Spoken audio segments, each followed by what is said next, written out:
bab berangkat dari Arafat ke Muzdalifah dan elok istihbab mengerjakan dua sembahyang, yaitu maghrib dan isya sekali di Muzdalifah pada malam ini. Dengan sanadnya Imam Muslim meriwayatkan daripada Usama bin Zaid bahawa dia berkata Rasulullah sallallahu alaihi wasallam telah berangkat dari Arafah hingga dia berada di Syam, di lembah. Nazalah, dia pun turun lalu kencing, pergi kencing lah. Thumma tawadda'a, kemudian dia berwudu, walam yusbighil wudu, tetapi dia tidak menyempurnakan, tidak berwudu betul-betul.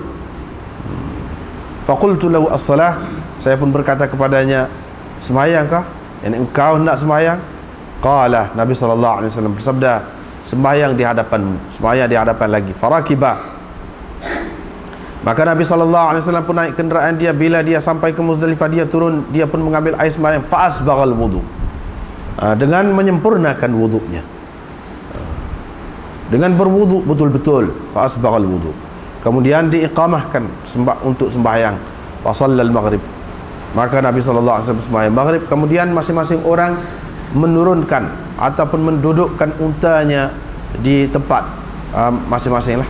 Kemudian diiqamatkan untuk isya. Fa shallaha, Nabi sallallahu alaihi wasallam bersembahyang isya, tetapi dia tidak bersembahyang apa-apa di antara dua sembahyang itu, iaitu di antara sembahyang maghrib dan isya tidak ada apa-apa sembahyang yang lain dikerjakan.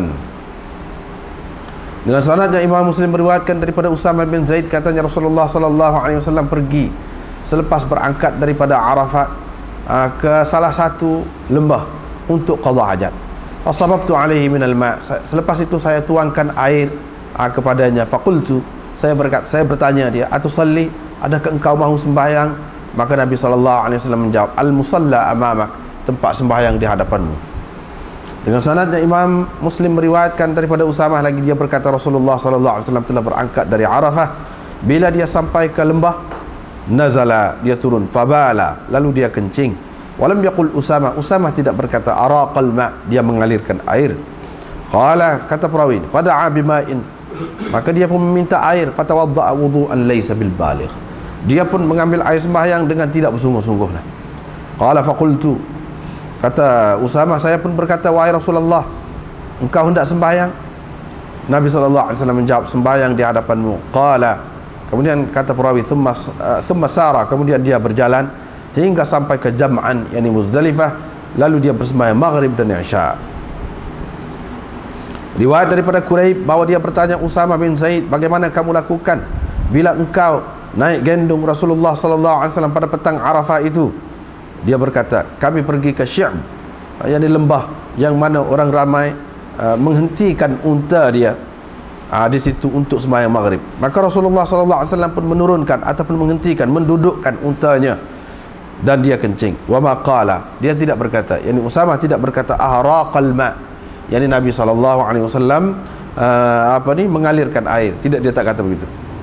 Thumma da'a bil wudu, kemudian Nabi sallallahu alaihi wasallam pun meminta air sembahyang. Fatawadda'a wudu'an laysa bil baligh, lalu dia pun mengambil air sembahyang dengan tidak bersungguh-sungguh. Faqultu, saya berkata, wahai Rasulullah, engkau hendak sembahyang? Dia berkata, sembahyang di hadapanmu. Maka dia pun naik kenderaan dia sehingga kami sampai di Muzdalifah. Dia pun menyuruh supaya diiqamatkan untuk sembahyang maghrib. Kemudian orang ramai pun menghentikan unta mereka di tempat masing-masing. Walam yahullu,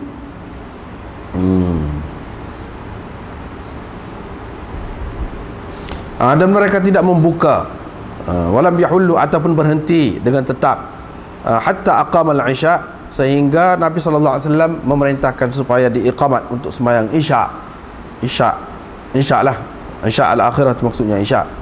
Maka dia pun bersembahyang, kemudian hallu, mereka pun singgahlah, berhenti dengan menetap. Qultu, saya bertanya, bagaimana kamu lakukan bila pagi? Qala radifahu, kata Usama, radifahu, Fadl bin Abbas telah naik gendong dia. Wantalaqtu ana, dan saya sendiri. Ini siapa dikata Usama? pergi bersama-sama dengan orang-orang Quraisy yang pergi dahulu dengan berjalan kaki.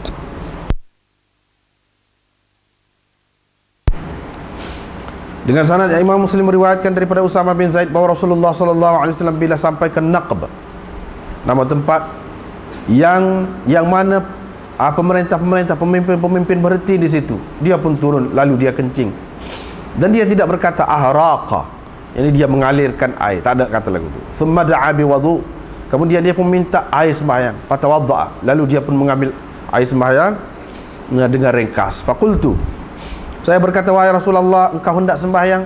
Dia berkata, sembahyang di hadapanmu. Dengan sanadnya Imam Muslim meriwayatkan daripada Usamah bin Zaid lagi bahawa dia naik gendong, dia membonceng Rasulullah SAW bila Rasulullah SAW berangkat dari Arafah. Bila Nabi SAW sampai ke Syam di lembah, ana kharahilatahu, dia menurunkan ataupun mendudukkan untanya. Kemudian dia pun pergi ke tanah rendah, ke tempat yang rendah, yakni untuk buang air. Bila dia kembali, saya tuangkan air daripada bekas air, dia pun mengambil air sembahyang. Kemudian dia naik kenderaan dia, kemudian dia pergi ke Muzdalifah, lalu dia jamak di Muzdalifah tu sembahyang maghrib dengan isya. Lalu baginda menjamak antara sembahyang maghrib dan isya biha di Muzdalifah itu. Diriwayatkan daripada Ibnu Abbas bahawa Rasulullah SAW berangkat daripada Arafah dan Usamah memboncengnya, naik gendong dia. Usamah berkata, fama zala yasiru ala hayatih, terus Rasulullah SAW berjalan dengan keadaannya, dalam setengah-setengah riwayat itu ala haynatih, dengan tenang, hatta ata jam'an, sehingga baginda sampai ke Jam'an, yaitu Muzdalifah. Diriwayatkan daripada Hisham daripada ayahnya, katanya Usamah ditanya, saya menyaksikan, saya ada dalam majlis di mana Usamah ditanya itu. Atau dia berkata, yakni ayah kepada Hisham, iaitu Urwah, saya bertanya Usamah bin Zaid, Rasulullah SAW memboncengkannya dari Arafah, yakni menggendongnya dari Arafah. Qultu, saya berkata, bagaimana dia Rasulullah SAW berjalan ketika dia berangkat dari Arafah? Kata siapa ni? Usamah ni, kana yasirul anaq, dia berjalan dengan laju, dengan sedikit laju. Bila dia mendapat kelegaan atau kelapangan, nassa, dia berjalan dengan lebih laju lagi. Yang kenderaan dia tu berjalan dengan lebih laju lagi. Ini Imam Muslim buat mari sanad ni pula ni, sanad yang lain. Dalam sanad ini ada tambahan riwayat Humaid, iaitu Hisham berkata nas itu fawqal anaq. Nas itu makna perjalanan yang lebih derah, lebih laju lagi daripada anak. Anak tu pun laju dah, tapi nas itu lebih laju lagi daripada anak. Yang ini ada tafsiran tentang makna anak dan nas yang tersebut dalam hadis sebelum ini. Riwayat daripada Abu Ayyub, dia menceritakan bahawa Rasulullah SAW bersembahyang dalam haji wada'nya maghrib dan isya di Muzdalifah. Diriwayatkan daripada siapa lagi, Abdullah bin Yazid Al-Khatmi, dia menjadi amir, yakni gubernur di Kufah di zaman pemerintahan Ibnu Zubair. Lepas tu dengan sanad yang lain Imam Muslim meriwayatkan daripada Ibnu Umar bahawa Rasulullah SAW bersembahyang maghrib dan isya di Muzdalifah jami'an, kedua-duanya, yang ini sekalilah, jamak. Riwayat daripada Abdullah bin Umar bahawa Rasulullah SAW menjamak di antara sembahyang maghrib dan isya di Jam'in itu Muzdalifah. Laisa bainahuma sajdah, tidak dikerjakan apa-apa sembahyang di antara dua sembahyang itu. Nabi SAW bersembahyang maghrib 3 rakaat dan bersembahyang isya 2 rakaat. Abdullah selalu bersembahyang begitu di Jam'in di Muzdalifah sehingga beliau menemui Allah Ta'ala, yani sehingga beliau matilah. Diriwayatkan daripada Sa'id bin Jubair bahawa dia bersembahyang maghrib di Jam'in dan isya dengan satu iqamah. Kemudian dia menceritakan daripada Ibnu Umar bahawa dia bersembahyang seperti itu, dan Ibnu Umar menceritakan bahawa Nabi SAW melakukan demikian.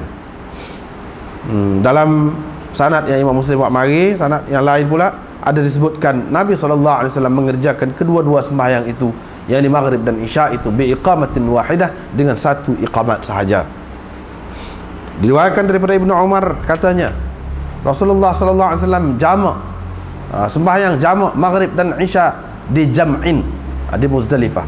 Baginda bersembahyang maghrib 3 rakaat dan isya 2 rakaat dengan satu iqamat. Ini pun lagi daripada Sa'id bin Jubair, kata dia kami berangkat bersama Ibnu Umar, bila kami sampai ke Muzdalifah dia bersembahyang, dia mengimamkan kami bersembahyang maghrib dan isya dengan satu iqamat sahaja. Kemudian dia pun berpaling sambil dia berkata, beginilah Rasulullah SAW mengimamkan kami di tempat ini. Bab elok bersembahyang di awal waktu betul-betul subuh pada hari nahar di Muzdalifah, ba'da tahaqquqi thulu'il fajr, setelah pasti telah terbit fajar. Dengan sanadnya Imam Muslim meriwayatkan daripada Abdullah katanya, tidak pernah saya lihat Rasulullah SAW bersembahyang mana-mana sembahyang kecuali pada waktunya, melainkan dua sembahyang, yaitu sembahyang maghrib dan isya di Muzdalifah. Dan baginda bersembahyang fajar pada hari itu sebelum waktunya. Dengan sanadnya Imam Muslim meriwayatkan, ini sanad saya lagi, dia kata qabla waqtiha bi ghalas, yaitu sebelum waktunya, yaitu pada waktu ghalas. Ini bab elok mendahulukan, menghantar dahulu orang-orang yang lemah dari kalangan wanita dan selain mereka dari Muzdalifah ke Mina di akhir malam sebelum bersesak-sesak orang ramai, dan elok tetap berada di Muzdalifah itu kepada orang lain, kepada selain mereka, sehingga mereka bersembahyang subuh di Muzdalifah kepada orang lain. Eloknya terus menetap di Muzdalifah sehinggalah bersembahyang subuh di Muzdalifah. Dengan sanadnya Imam Muslim meriwayatkan daripada Aisyah katanya, Saudah telah meminta izin kepada Rasulullah SAW pada malam Muzdalifah untuk berangkat sebelumnya dan sebelum orang ramai bersesak-sesak. Saudah adalah seorang perempuan yang berat, thabitah. Qasim berkata thabitah maknanya as-saqilah, yang berat. Qala kata perawi ini, fa'adhina laha, maka Nabi SAW pun mengizinkan kepadanya. Kerana itu dia keluar sebelum Nabi SAW sendiri berangkat. Wa habasana, tetapi dia menahan kami sehingga ke pagi. Jadi baginda menahan kami sehingga ke pagi. Lalu selepas itu kami pun berangkat bersama-sama dengan keberangkatan baginda. Kalaulah aku telah minta izin kepada Rasulullah SAW sebagaimana telah diminta oleh Saudah, tentulah itu lebih baik bagiku daripada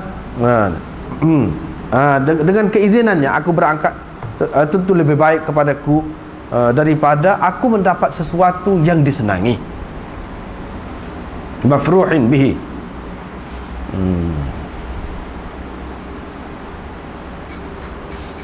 Diriwayatkan daripada Aisyah katanya, Saudah adalah seorang perempuan yang besar dan berat. Dia minta izin kepada Rasulullah SAW untuk berangkat dari Muzdalifah pada waktu malam, maka Nabi SAW mengizinkan kepadanya. Aisyah berkata, alangkah baiknya kalau aku juga telah meminta izin kepada Rasulullah seperti mana telah diminta oleh Saudah. Aisyah tidak berangkat kecuali bersama dengan imam, yang bersama dengan Nabi SAW. Dengan sanadnya Imam Muslim meriwayatkan daripada Aisyah katanya, suka sekali aku sekiranya aku telah minta izin kepada Rasulullah SAW seperti mana Saudah telah minta izin kepadanya. Lalu aku dapat bersembahyang subuh di Mina dan dapat melontar jamrah sebelum orang ramai datang. Maka orang berkata kepada Aisyah, Saudah telah minta izin kah? Dia berkata, ya, ini kerana dia tu seorang perempuan yang berat, thabitah. Dia minta izin kepada Rasulullah SAW. Rasulullah SAW mengizinkan kepadanya. Yang satu lagi itu pun nahwahu, seperti juga isi kandungannya, walaupun lafaznya berbeza. Dengan sanadnya Imam Muslim meriwayatkan daripada Abdullah Maula Asma, katanya Asma berkata kepadaku ketika dia berada dekat dar rumah di Muzdalifah, hal ghabal qamar, bulan sudah hilangkah? Qultu, saya berkata tidak. Dia pun bersemayam lagi seketika. Kemudian dia berkata, wahai anakku, bulan sudah lenyapkah? Saya berkata ya. Qalat, Asma pun berkata, irhal bi, bawakan aku, berangkat, bawa aku pergi. Fartahalna, kami pun berangkat, sehingga dia melontar jamrah. Kemudian dia bersembahyang di rumahnya. Faqultulah, saya pun berkata kepadanya, Ayhantah. Saya pun berkata kepadanya, Ayhantah, ai dia ni, ai dia, laqad ghallasna, kita sudah pun berada di hujung malam. Qalat, kalla, maknanya kita telah cepat pergi ni. Qalat, kalla, tidak. Ai bunayya, wahai anakku, Nabi SAW telah mengizinkan kepada zu'un, yakni kepada perempuan-perempuan yang menaiki kenderaannya, yakni perempuan-perempuan yang uzur lah, yang ada keperluan dia. Dalam riwayat satu lagi dia kata, tidak wahai anakku, Nabi SAW telah mengizinkan kepada zu'unnya, yakni kepada perempuan-perempuan yang lemah, yang berkenderaan bersama-sama dia tu, dia benarkan pergi dulu. Riwayat daripada Ibnu Syawal bahawa dia masuk menemui Ummi Habibah. Ummi Habibah menceritakan kepadanya bahawa Nabi SAW menghantarkannya dari Jam'in pada waktu malam. Diriwayatkan daripada Ummi Habibah lagi, katanya kami melakukannya di zaman Nabi SAW. Nughallisu, kami keluar di hujung malam daripada Jam'in ke Mina.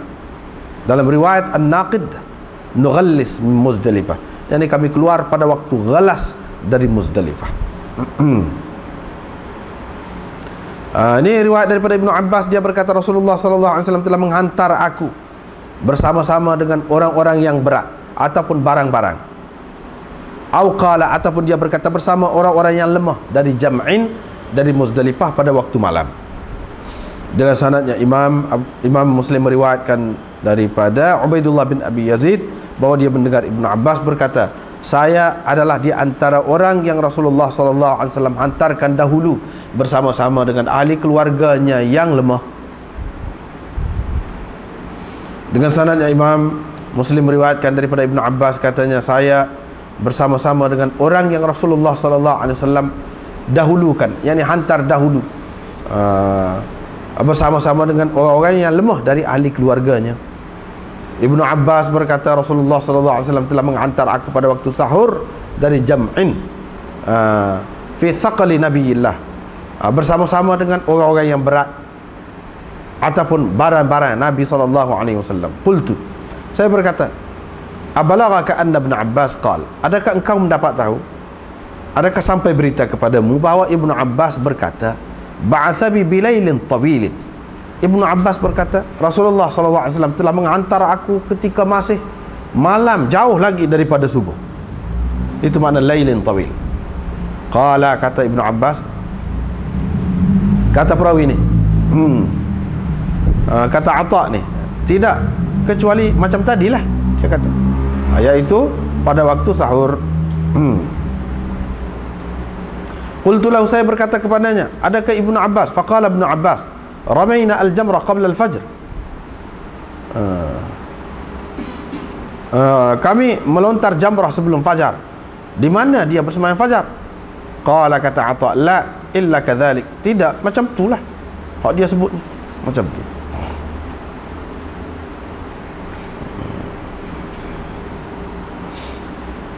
Dengan sanadnya Imam Muslim meriwayatkan daripada Salim bin Abdullah, dia menceritakan bahawa Abdullah bin Umar menghantarkan orang-orang yang lemah dari kalangan ahli keluarganya, lalu mereka berhenti di Masy'aril Haram di Muzdalifah pada waktu malam.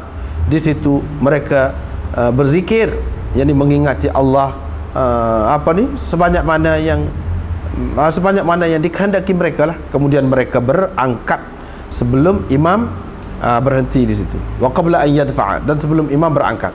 Faminhum man yaqdamu minan, li salatil fajr. Ada di antara mereka yang datang ke Mina untuk sembahyang fajar, ada di antara mereka yang datang selepas itu. Bila mereka datang, mereka melontar jamrah. Ibnu Umar berkata, Rasulullah sallallahu alaihi wasallam telah membenarkan untuk mereka itu. Sekarang itulah. Ini ada 2-3 bab yang kita baca saat ni. Jadi hadisnya lebih kurang sebenarnya, isi dia tu lebih kurang.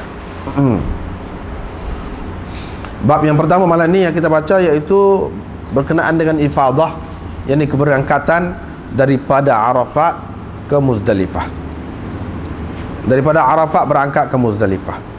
Dan molek ataupun elok istihbab sembahyang maghrib dan isya dalam bentuk jamak di Muzdalifah pada malam tu. Inilah yang dilakukan oleh Nabi sallallahu alaihi wasallam.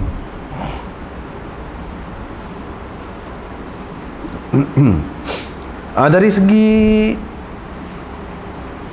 Nabi SAW bersembahyang pada malam tu, bila dia berangkat daripada Arafah, dia bersembahyang jamak maghrib dan isyak di Muzdalifah tu, tak ada khilaf, semua sepakat, suatu yang diijmakkan oleh ulama, tak ada khilaf masalah. Semua kata memang Nabi SAW telah sembahyang jamak di antara maghrib dan isyak di Muzdalifah. Itu tak ada khilaf.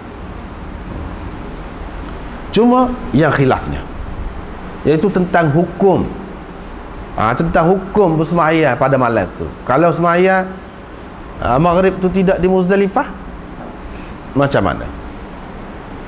Kalau sembahyang maghrib pada waktu dia, sembahyang isyak pada waktu dia, macam mana? Sama ada di Muzdalifah ke atau tidak di Muzdalifah? Macam mana? Itu saja hukum. Dari segi hak Nabi SAW sendiri buat, waktu tak ada khilaf. Memang dia buat jamak di Muzdalifah. Hak khilafnya kalau orang lain buat, macam mana? Mengikut mazhab Syafi'i,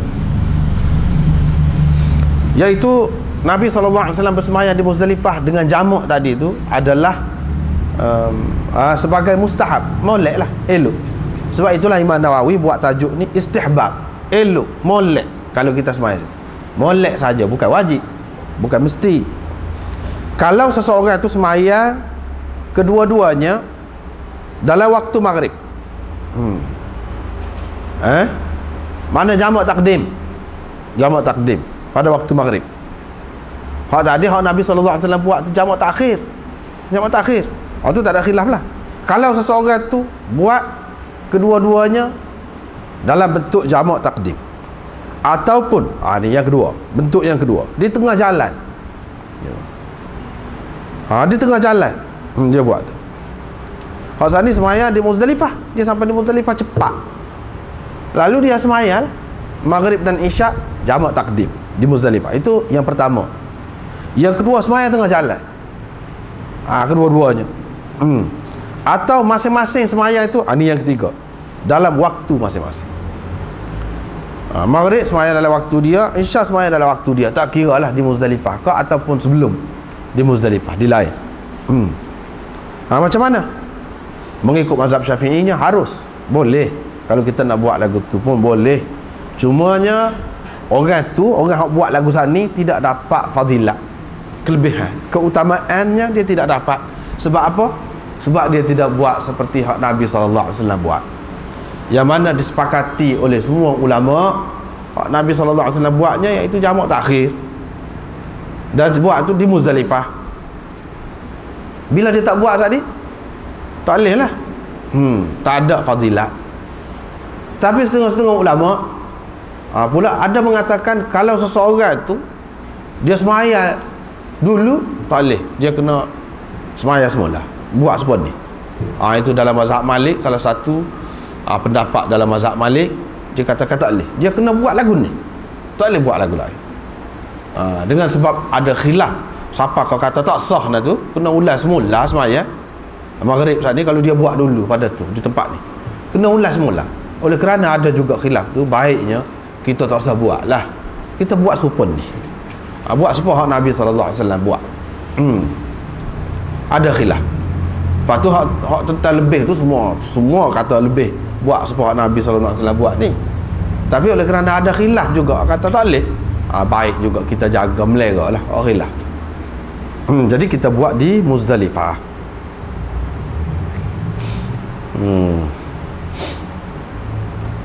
Hak terjemah tu kita sudah terjemah dah tadi. Terjemah tu cepat, pasal baru ni terjemah dah. Lepas tu kalau terjemah lambat-lambat pun ada juga setengah orang kata yang mengikuti kelas kita ni lah, dia kata apa yang cepat-cepat sangat. Cepat-cepat sangat, kalau lambat lah nak habis. Tak ada apa, boleh kalau nak bui lambat tu, tapi ramai juga di antara kita ni yang boleh turut dengan cepat lagu ni. Lebih disukai cepat macam ni.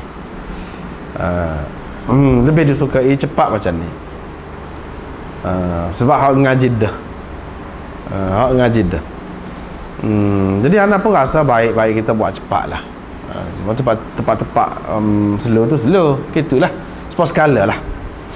Sport skala. Baca tu kalau lambat habis lah. Lambat habis. Orang kita ni pasal dia biasa slow. Anak ni pasal duduk luar negeri ni biasa gaduh. Biasa cepat. Biasa naik bah, lopak, naik kereta api lopak terjun tu. Biasa lagu tu. Jadi gaduh berjalan pun gaduh semua. Baca apa jadi gaduh, sebab sana memang dia dalam masa setahun kena habis apa ni Muslim 2 jilid tu 2 jilid tu kena habis dalam masa setahun. Jadi kena baca dengan cepat lah, dengan laju. Sebab berulang-ulang setengah-setengah tu hak tolak je. Cuma kita nak sah, nak ambil syarat, beri kata lalu kena baca juga ke mana-mana. Walaupun pahal dah pun baca. Itu cara orang zaman dulu mengaji. Baca cepat. Walaupun dia pahal dah pun, tahu dah tak baca juga. Itu baca cepat.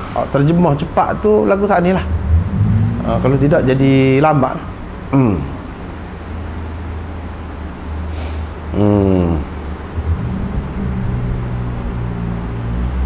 Lepas tu dia kata dari Nabi SAW berangkat dari Arafah hingga dia sampai dekat Syab lembah tu, dia pun turun lalu kencing. Dalam riwayat hak selepas ni dia ada sebut Usamah tak ada kata araqal ma. Nabi SAW mengalirkan air. Dalam riwayat yang pertama dia kata fabala, maka Nabi SAW pun kencing lah. Itu terjemah hak tepatnya. Dia tidak kata, adalah riwayat seterusnya, beberapa riwayat kemudian Usamah tak kata Nabi SAW mengalirkan air. Dalam riwayat yang lain dia sebut, dia tidak kata ahraqa. Tadi araqa pun tidak, ahraqa pun tidak. Kedua-duanya bermakna mengalirkan air. Yakni Usamah tidak menggunakan perkataan lembut. Sebab kita lah, kalau kita kata Nabi SAW pun pergi buang air, tak kata lagu tu. Nabi SAW pergi kencing. Dia kalau araqal ma, dia mengalirkan air. Nabi SAW mengalirkan air lagu mana? Boleh keliru tu. Sebab itulah perawi ni dia tidak guna bahasa yang lembut. Sebab apa boleh keliru? Kalau mengalirkan air lah, maka orang kata Nabi SAW bila sampai situ lerak air. Pada lerak air dalam beledi kau, dalam bekas apa-apa. Tidak. Boleh keliru. Araqa tu dengan makna mengalirkan air, boleh macam-macam. Tapi kalau bahasa Melayu buang air, itu jelas dah. Buang air tu.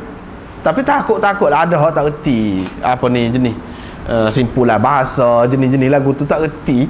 Dia kata buang air tu, buang air, curah air pula. Mana ke tahu?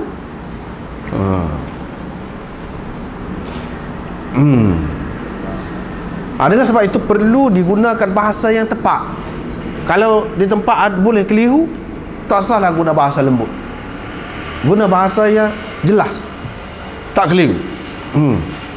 Artinya kita tak apa guna bahasa yang dari segi pada tempat-tempat tertentu kasar, tidak beradab, tapi pada tempat-tempat kita kena rayak dengan terat. Terutama dalam masalah hukum ni. Dalam masalah hukum tak boleh dia kena rayak dengan terat. Walaupun perkara-perkara tu kadang-kadang nampak lucah ke misalnya, tak boleh kena bayar. Dan itu tak apa. Tak apa. Tidak menjadi kesalahan. Tidak menjadi kesalahan.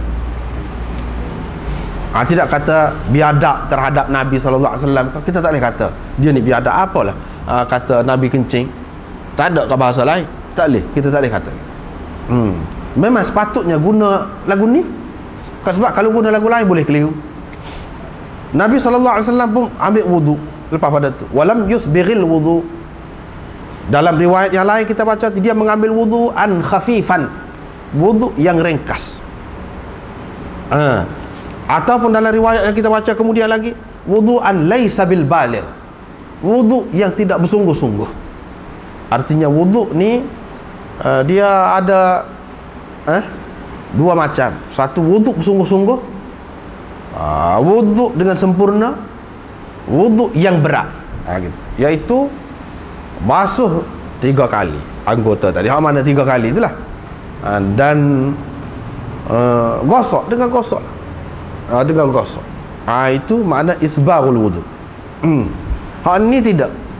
Ataupun dengan air tu lebih banyak sikit. Itu termasuk dalam isbarul wudu. Hak ni tidak. Dia hanya apa? Guna air sikit ataupun basuh tu sekali-sekali sekadar hak wajib. Bila dia ambil air sembahyang, faqultu lahu as-salah.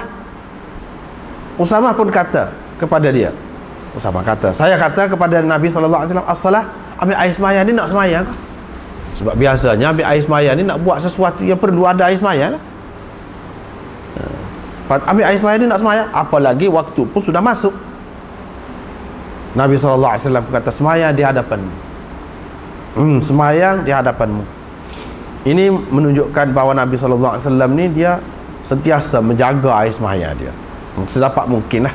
Dia jaga air sembahyang dia. Walaupun tidak nak buat sesuatu yang diperlukan air sembahyang, pun dia ambil juga air sembahyang. Bila dia pergi sampai ke Muzdalifah, dia turun situ ambil air sembahyang pula. Fa asbaghal wudu. Ambil air sembahyang pula tu, boleh jadi dia batal dah air sembahyang tadi, ataupun tidak, dia nak ambil air sembahyang lagi. Hak tadi mungkin ambil air sembahyang dengan ringkas. Hak ni ambil air sembahyang dengan isbagh, dengan sempurna atau dengan bersungguh-sungguh ambil air sembahyang. Lepas pada tu uqimatis salah, diiqamatkan untuk sembahyang. Dia pun sembahyang maghrib lah. Kemudian masing-masing orang menurunkan untanya di tempat singgah masing-masing. Kemudian diiqamatkan pula untuk isya. Fasallaha. Nabi SAW pun sembahyang isya. Dia tidak sembahyang apa-apa di antara dua sembahyang. Ini masalah iqamat dan azan. Di sini tak ada sebut azan pun sebelum sembahyang itu. Tapi dalam riwayat yang lain ada sebut. Sebelum iqamat itu azan dulu, lepas tu baru iqamat. Tetapi yang tersebut dalam hadis ini kita dapati iqamat tu dua. Satu sebelum sembahyang maghrib, yang kedua sebelum sembahyang isya. Dua. Ada dua iqamat. Tapi azan di sini tak ada sebut. Tapi dalam riwayat yang lain ada. Iaitu dalam riwayat Jabir yang panjang kita sudah jumpa dah dulu, tentang sifat gambaran haji Nabi SAW. Dia kata Nabi SAW atal Muzdalifah. Dalam syarah Muslim ni pun ada. Fasalla bihal maghrib wal isya bi adhanin wahid wa iqamatain. Nabi SAW pun bersembahyang maghrib dan isya dengan satu azan dan dua iqamat. Inilah dalil bahawa satu azan dan dua iqamat. Satu azan tu mana azan sebelum maghrib. Ni sembahyang ni dalam waktu isya ni, sembahyang jamak dalam waktu isya. Azan dulu. Azan tu sebelum maghrib. Lepas tu qamat untuk sembahyang maghrib. Lepas sembahyang maghrib 3 rakaat qamat pula untuk sembahyang isya.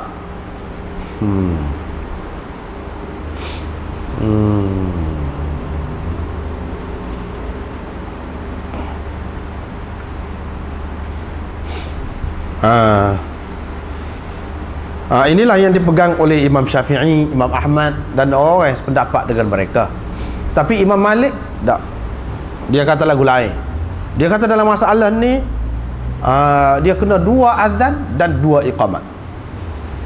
Azan sebelum sembahyang maghrib dan qamat sebelum sembahyang maghrib. Lepas sembahyang maghrib azan pula. Begitulah cara orang nak jamak pun. Jamak lain-lain pun begitulah caranya mengikut dia. Lepas tu azan pula. Sebelum isyak tu azan, sebelum nak buat isyak tu azan, lepas tu qamat, lepas tu baru sembahyang isyak. Itu mengikut Imam Malik. Dan Imam Malik dia pegang dengan riwayat yang dikemukakan oleh Imam Ahmad. Kemudian lah Imam Malik tu dulu dia tidak pegang dengan riwayat Ahmad. Ahmad pun kemudian lagi daripada dia. Tapi hadis tu sudah ada dulu lagi. Dia pegang dengan hadis itu, dan hadis Imam Bukhari yang diriwayatkan daripada Ibnu Mas'ud menyebutkan Ibnu Mas'ud buat kedua-dua sekali. Buat kedua-dua sekali.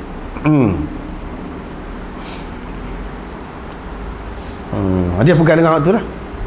Tapi Imam Abu Hanifah, Abu Yusuf dan lain-lain, dia kata tak. Azan dan iqamat satu saja. Azan dan iqamat satu saja. Iaitu mana? Sebelum sembahyang maghrib azan. Lepas tu iqamat sembahyang maghrib. Lepas sembahyang maghrib tu sembahyang isyak. Tak payah qamat dah. Ini mengikut mereka. Dia pegang dengan hadis Ibnu Umar yang diriwayatkan oleh Abu Daud dan ramai lagi yang lain. Masing-masing. Lagu mana ni? Lagu mana ni? Bahkan dalam Muslim ni pun ada. Disebutkan di akhir riwayat ini, iaitu riwayat daripada Ibnu Umar. Dia kata jama'a Rasulullah sallallahu alaihi wasallam bainal maghrib wal isya bi jam'in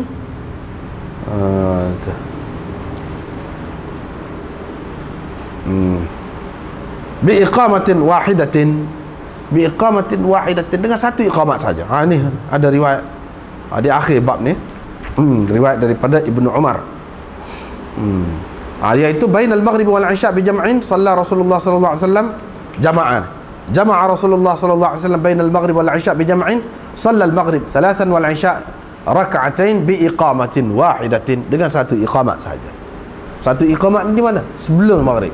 Dia pegang dengan Imam Abu Hanifah pegang dengan ini ada tidak banyak tidak kebiasaan. Biasanya Imam Malik ni rujukan utama dia di kalangan sahabat ialah Ibnu Umar. Itu rujukan utama dia. Tok guru nombor 1 dia. Kalau di kalangan sahabat. Bagi Imam Abu Hanifah pula, tok guru nombor 1 dia di kalangan sahabat ialah Ibnu Mas'ud. Hak kebanyakan masalah kalau kita tengok bakali 50%. Masalah-masalah dalam mazhab dia tu berpunca daripada Ibnu Mas'ud. Kalau ada orang lain pun, orang lain hak serupa dengan Ibnu Mas'ud lah. Tapi Ibnu Mas'ud tu tetap ada.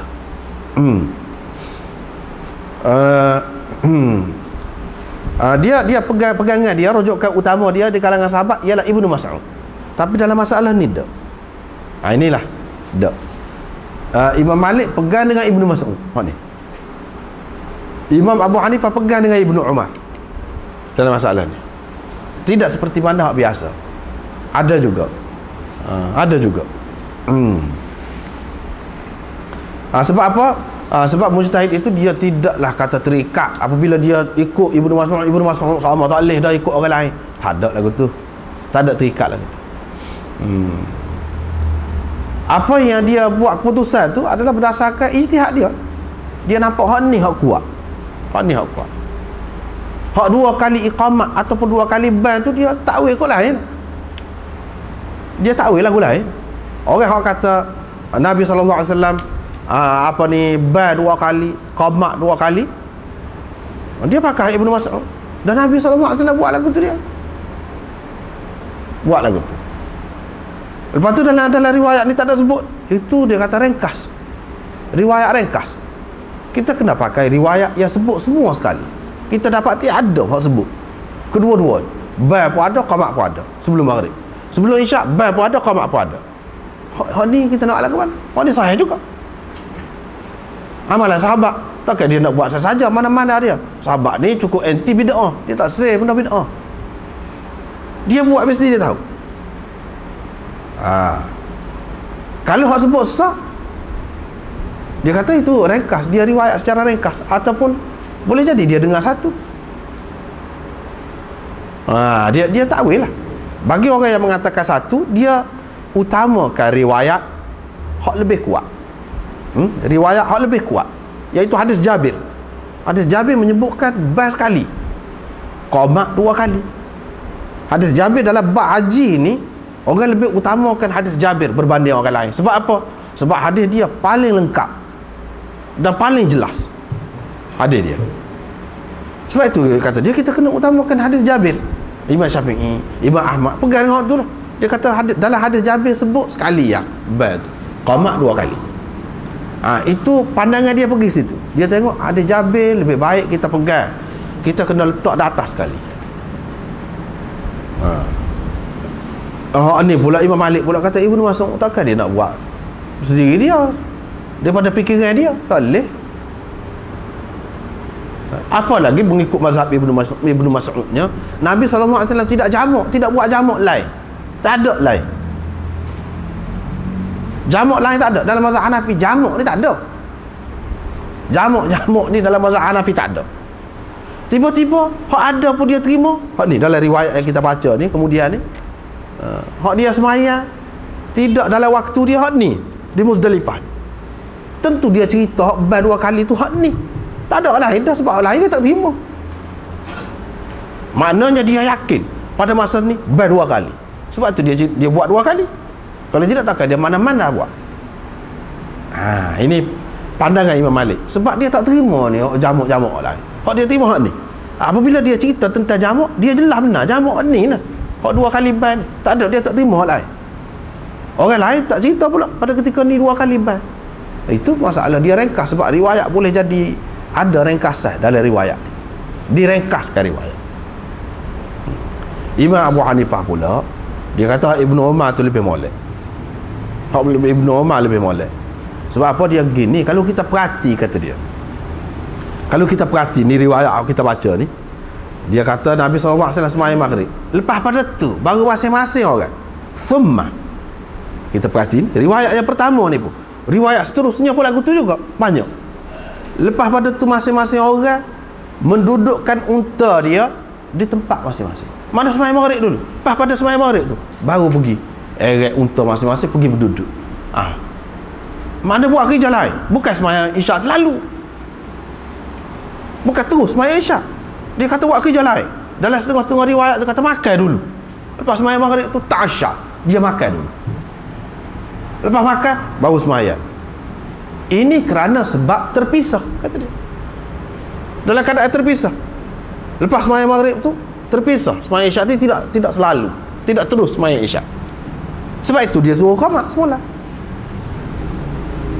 Sebab tu dia suruh qamat semula. Ada sebab dia kata.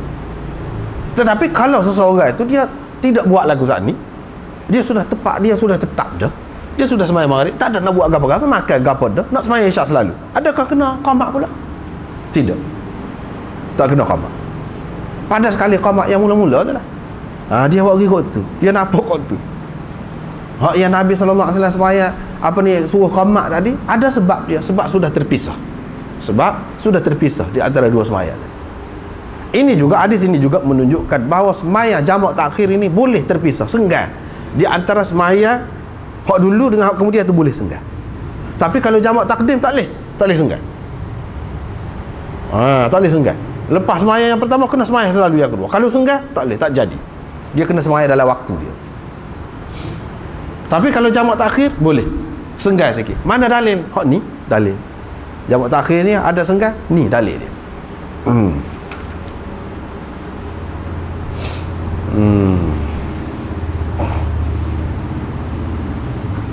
Seterusnya daripada hadis ini juga kita faham bahawa Nabi SAW tidak bersemayang sunat, apa-apa sunat di antara lepas maghrib dan isyak tu. Tak ada semayang sunat sebelum maghrib ke celah tu pun di antara sembahyang maghrib dengan isyak, selepas isyak kau tak ada. Dia buat ni saja je. Daripada sinilah Ibnu Umar gapo dia kata orang kalau sudah buat jamak, sudah dalam musafir, tak ada sunat-sunat ni, tak ada sunat. Dan Ibnu Umar tak buat sunat. Walaupun ada lah khilaf dalam riwayat tu, ada juga yang menyebutkan dia pun ada buat juga. Tetapi hak mu'tamadnya berkenaan dengan Ibnu Umar ini, kebanyakannya riwayat daripada dia iaitu tak ada. Sebab apa? Kalau kita tengok sini pun Nabi SAW ni dia tak buat. Nabi SAW ni adalah orang yang paling menjaga benda yang hak sunat-sunat ni, ada kelebihan ni. Kalau dia tak buat, maknanya tak ada lah. Ni tempat ramal ni, dia nak ajar orang ramal ni. Untuk orang ramal lebih baiknya lagu ni. Mungkin orang kata ada tempat lain Nabi SAW sembahyang tu sunat tu. Maka jawapan daripada pihak Ibnu Umar dan orang yang mengikut dia, dia kata itu hanya menunjukkan harus saja, bukan menunjukkan yang lebih baik. Hak lebih baiknya hak ni, hak dia tunjuk ketika orang ramai-ramai. Hak tu ketika dia seorang, dia sembahyang pun dia tidak ajak orang, tak ada gapo, sendiri dia menunjukkan harus, bukan lebih baik, bukan afdal. Tidak. Sekarang ni kita nak cerita mana hak afdal, bukan boleh kau tak boleh.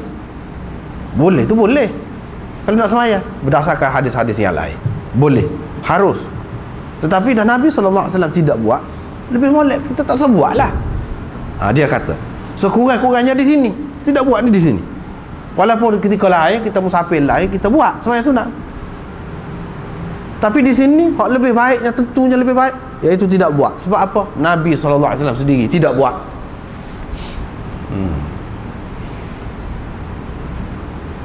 Tetapi Ibnu Umar tu dia bukan tidak di sini saja, lain pun musafir lain pun tak ada dah hak sunat-sunat ni.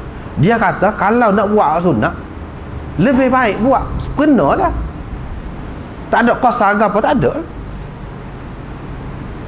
Kalau nak buat hak sunat, pada buat hak lengkap, hak sempurna, hak asal. Sembahyang dalam waktu dia, tak usah buat jamak lagi, qasar lagi, semua ni untuk kemudahan. Bila untuk kemudahan, untuk keringanan, apa ringannya kalau sembahyang lagi? Kalau sembahyang sunat lagi, ada qabliyah dia, ada ba'diyah dia. Gitu. Tapi bagi orang yang mengatakan boleh sembahyang sunat ni, sunat rawatib di sini, dia nak sembahyang rawatib lagu mana?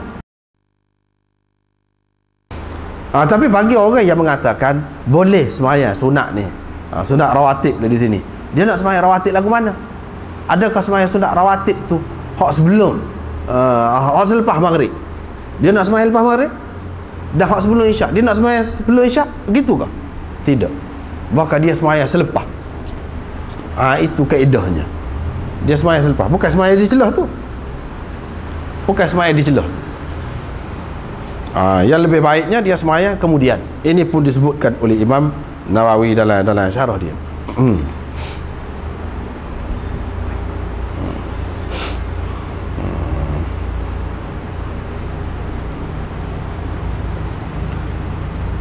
Seterusnya yang lain-lain tu tidak ada apa-apa sangat.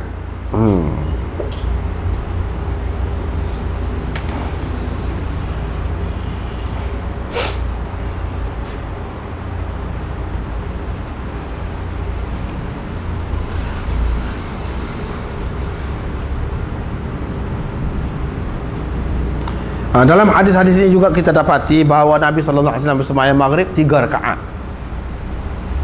dan isyak 2 rakaat. Artinya orang panggil qasar tu, merekahkan sembahyang tu sembahyang hak rubaiyah saja, sembahyang hak 4 rakaat saja. Adapun hak 3 rakaat tak ada apa ni kurang, hak 2 rakaat pun tak ada. Subuh tetap 2, maghrib tetap 3. Ini disepakati oleh semua ulama, ijma' ulama dah, tak ada khilaf dalam masalah ni, tak ada khilaf. Ada pun hak 4 rakaat, itu saja hak qasar ni, orang panggil qasar tu, hak 4 rakaat. Hadis ini juga menunjukkan bahawa boleh jamak serta qasar itu. Jamak serta qasar. Tidak kata boleh jamak saja atau qasar saja. Kedua-dua sekali tak boleh. Tidak. Kedua-duanya boleh dibuat. Dalilnya hak ni sebab di sini Nabi SAW telah jamak dan dia telah qasar. kedua-dua sekali boleh. Ini dalilnya. Hak ulama, kalau kita baca kitab-kitab fiqh mana-mana mazhab duk bahas banyak-banyak, dia tak lagi, dia balik sini juga. Inilah dalil dia, inilah asas dia.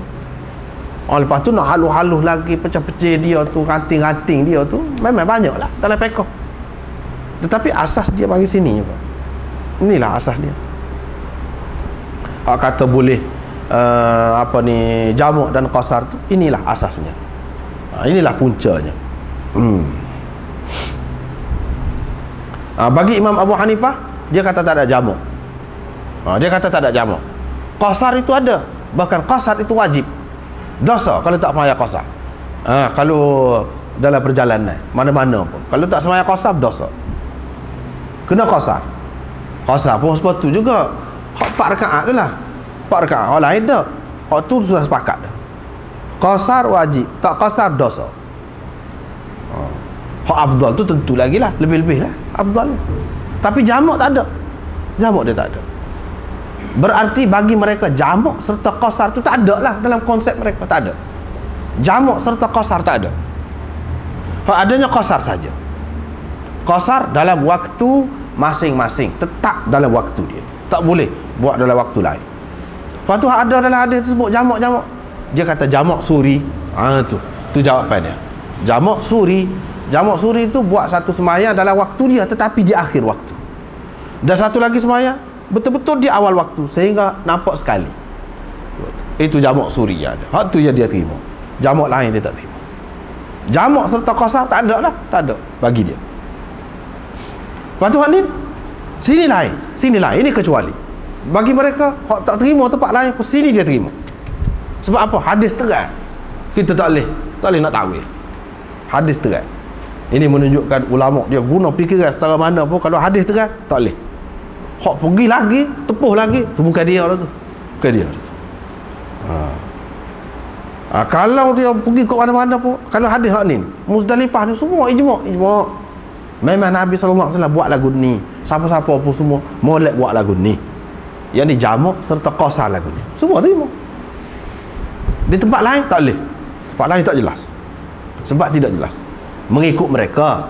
Tapi bagi orang yang tidak mengikut mereka, boleh buat sembahyang lain pun. Hak tu perbincangan di tempat dia lah secara lebih detail lagi. Di sini nak cerita sekadar tu lah.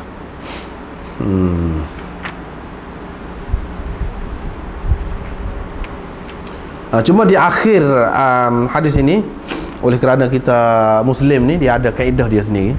Akhir bab ni dia ada, kalau kita rasanya ada belakang tu syarah Imam Nawawi tu dah. Akhir sekali. Dia kata haddatsana Abu Bakr bin Abi Syaibah, syarah dia tu akhir sekali di bab ni. Ketika dia buat syarah tu, hadza min al ahadits allati istadraka ad-Darqutni.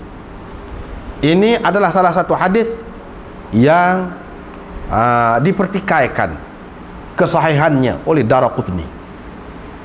Daraqutni kata ini tidak menepati syarat Muslim. Dia kritik. Daraqutni telah kritik Bukhari dan Muslim. Tidak menepati syarat. Syarat dia kata lagu ni. Tapi hak ni tidak menepati syarat dia. Sebab tidak sahih, kata dia. Walaupun orang lain tak setuju, itu tak apalah, masing-masing lah. Faqala, Daraqutni kata ini waham, kata dia. Ini keliru ni, kata dia. Dalam sanad hadis ini ada kekeliruan. Sanad hadis hak terakhir sekali. Sebab kita perhati, haddatsana Abu Bakr bin Abi Syaibah qala haddatsana Abdullah bin Numair qala haddatsana Ismail bin Abi Khalid an Abi Ishaq. Tuh. Ni waham. Waham ni keliru siapa? Keliru Ismail bin Abi Khalid. Dia boleh kesal.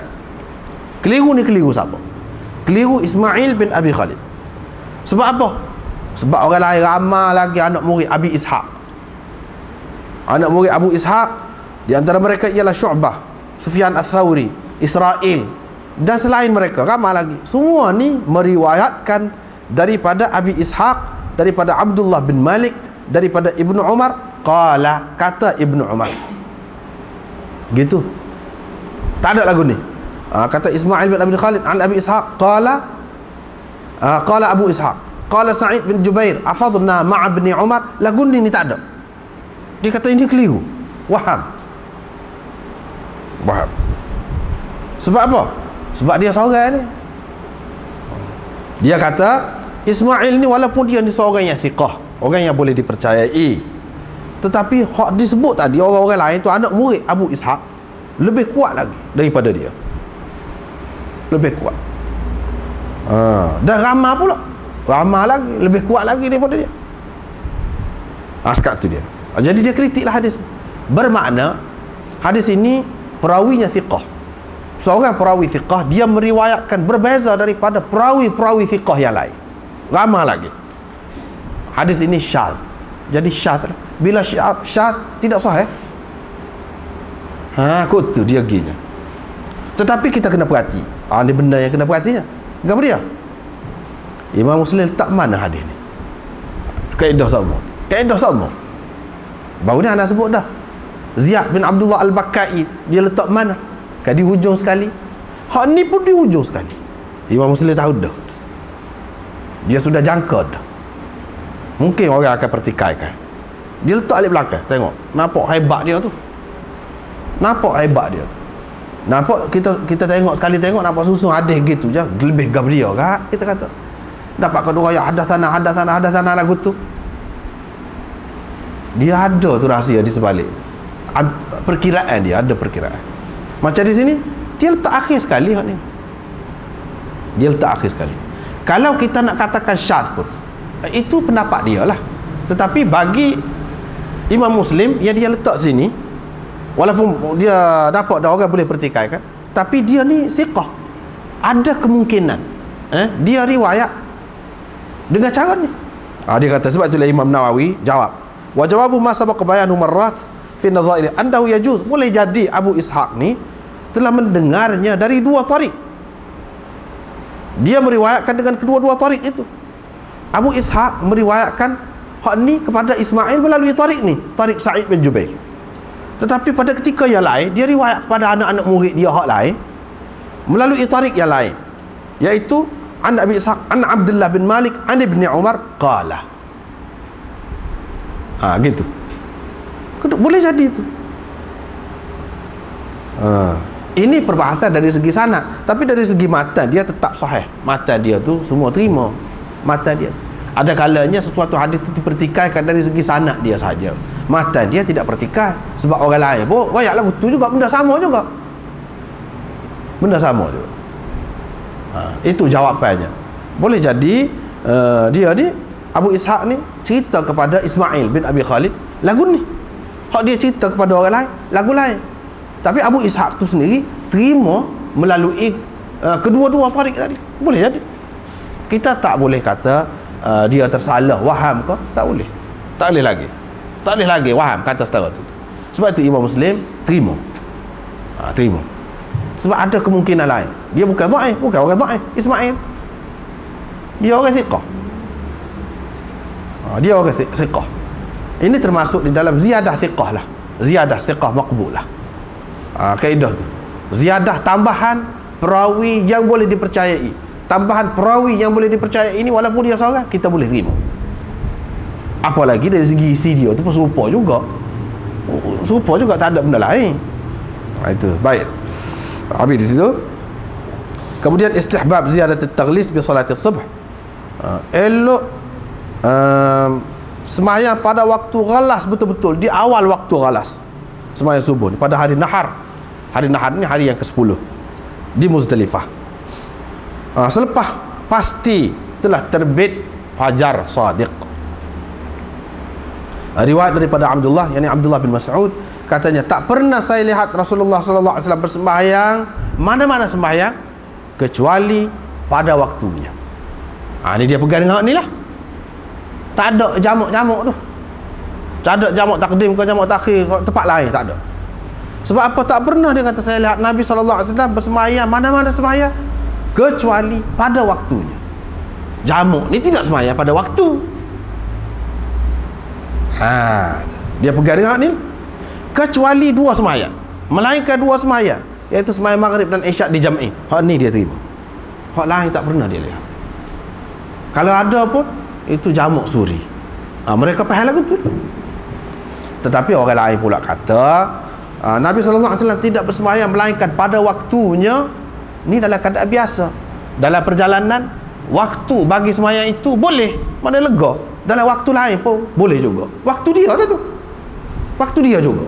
Kalau jamak takdim, sembahyang asar dalam waktu zuhur. Waktu zuhur tu adalah waktu bagi asar juga bagi orang musafir.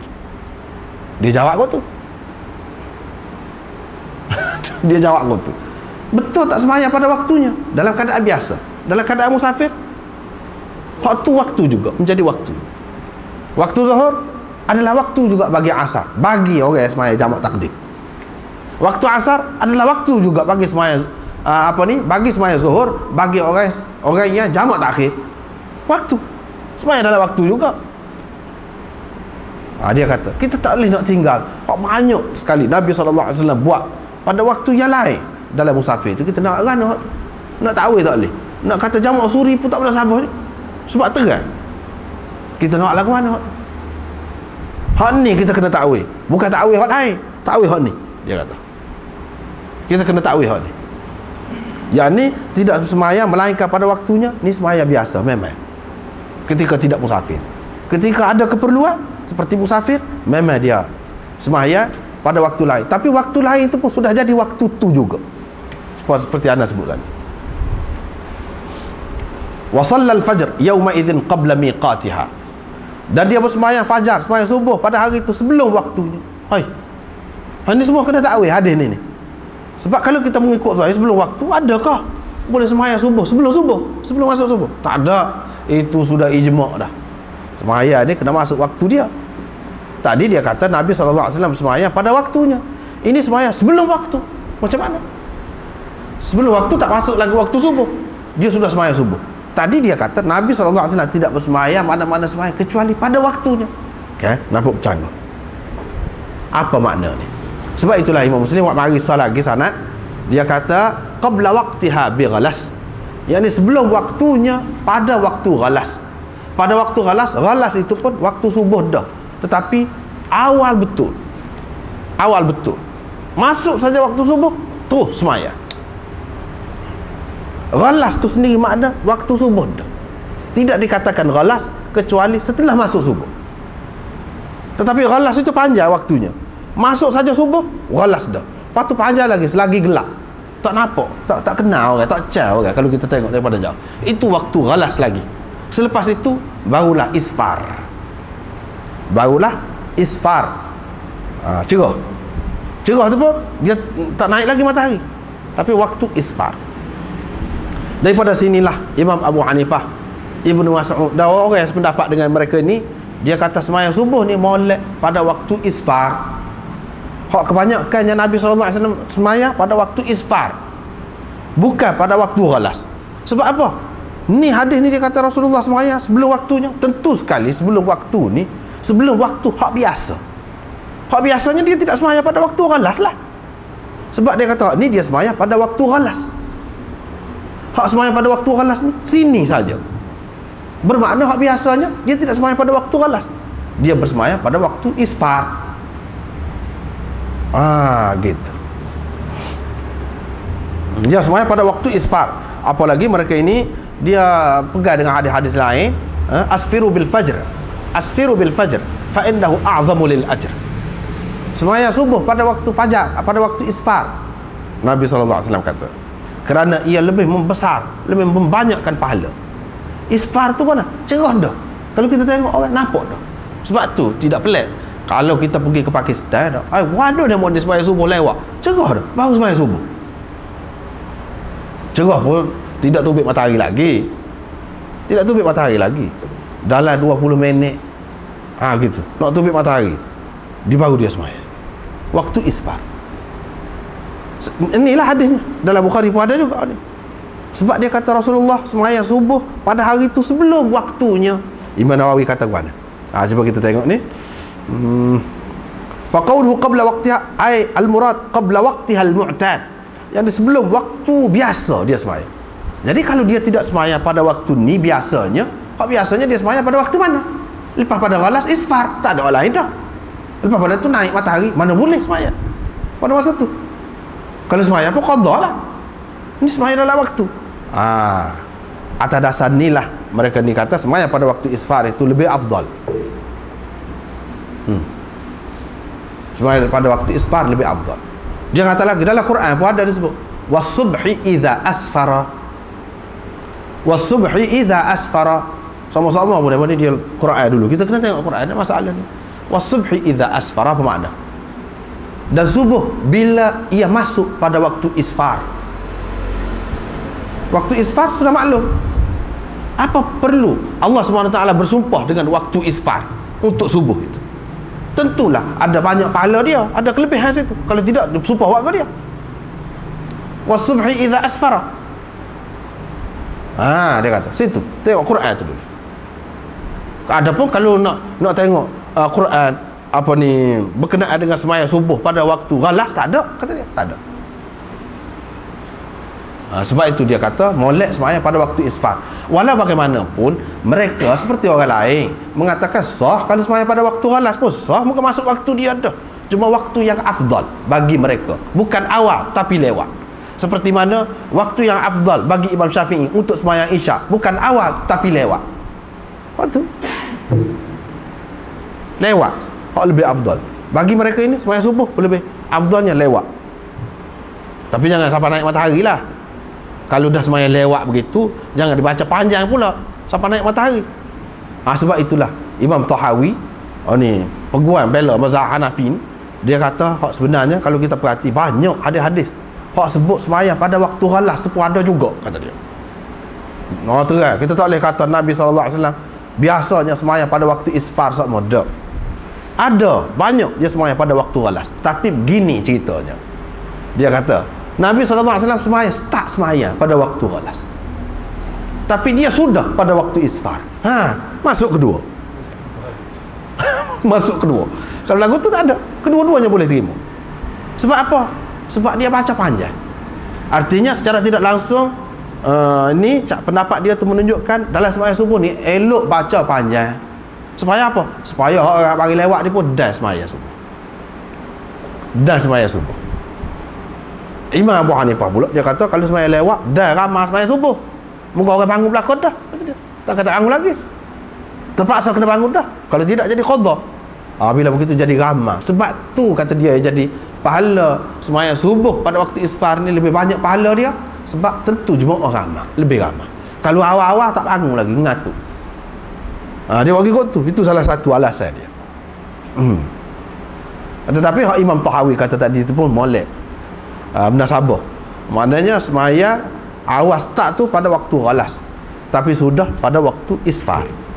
Sudah pada waktu isfar. Itulah. Tetapi hak mana lebih banyak? Hak mana lebih banyak? Kalau mengikut zahir di sini, Ibnu Mas'ud kata hak lebih banyak pada waktu isfar. Sebab apa? Lebih sesuai dengan Nabi SAW. Dia ni jaga orang ramai. Jaga orang ramai.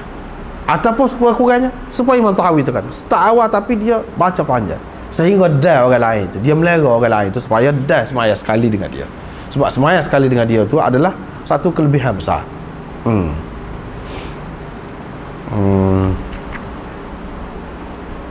Seterusnya lepas pada tu tak boleh pergi dah, nampak sekat tu lah. Allahu a'lam.